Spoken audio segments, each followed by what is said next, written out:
So the first is something that that hadn't crossed my radar until last week, but has actually been around for a while. So you might already be familiar with it, but it's definitely not something that gets talked about much. And it is conversion value rules.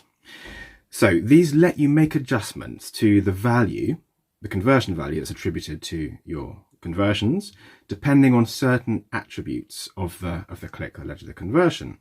And I've just realized that I'm assuming that this applies only to the last click before conversion. So it's the attributes associated with the sort of session in which the conversion happens. And the three variables that you can work with on this are location, device, and audience. So you can set rules for something like, for example, if the conversion happens in Chicago or wherever, upweight the conversion value by 20%. Or however much you like. So in fact, it would be multiply it by 1.2 because the two operations that you can do with this are multiply and add. So you could also just add a fixed amount to the conversion value based on certain chosen parameters. So this is most likely to become useful or to be useful with lead gen where there isn't already a sort of strongly defined value, and we're generally using sort of estimated lead values.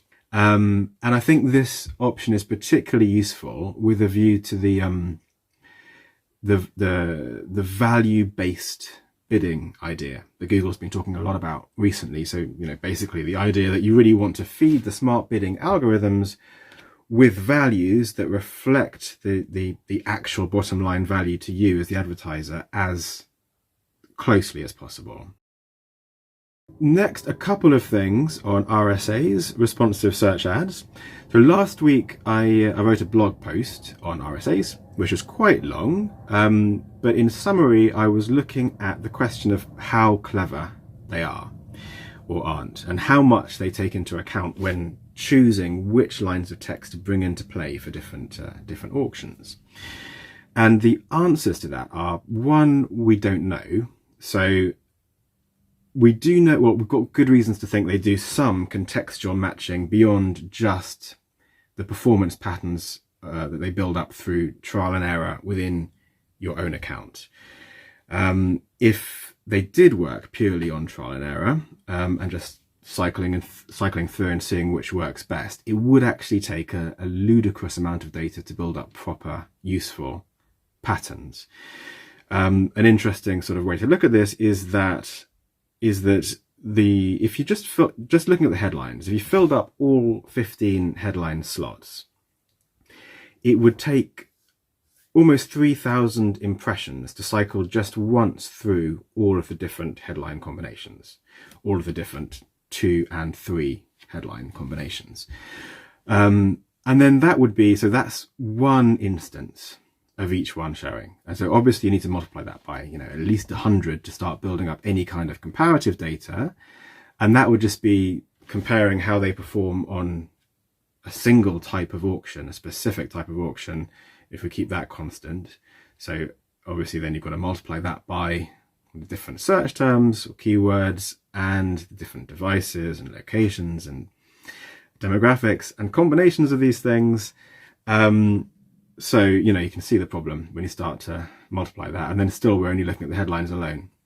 So it would take a frankly unrealistic amount of data to build decent performance patterns by that method alone, certainly within one account.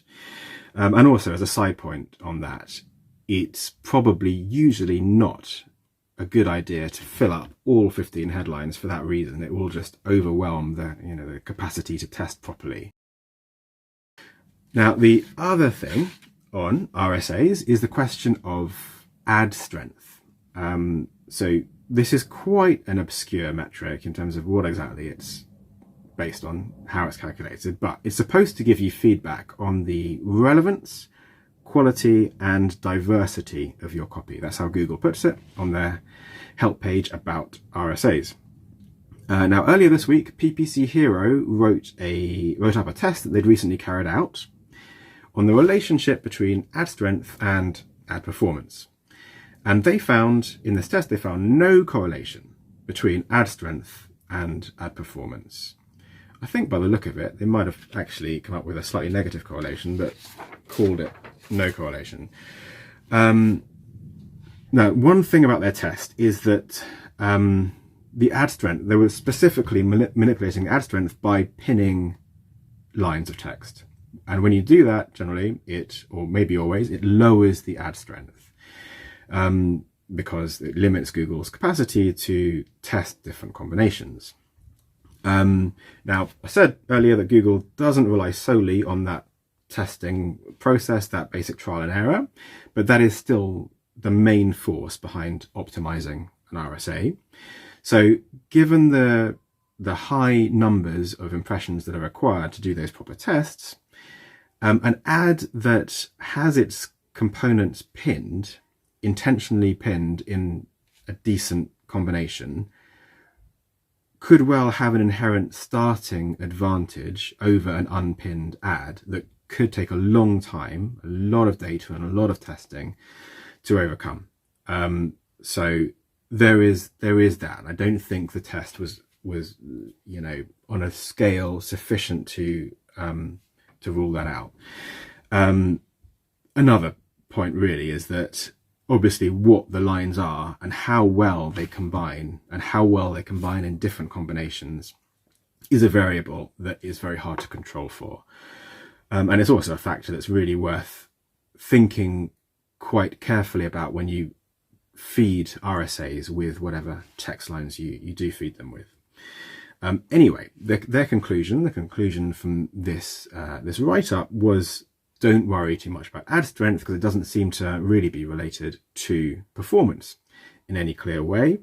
And I would agree with that for now. I would also advise not using more than 7 or 8 headlines in general, rather than all 15, because, as mentioned before, having so many different lines could well overwhelm the testing process. I think Google will simply reward you for putting more and more in terms of ad strength, but it seems to me that it's going to become a disadvantage after a certain number.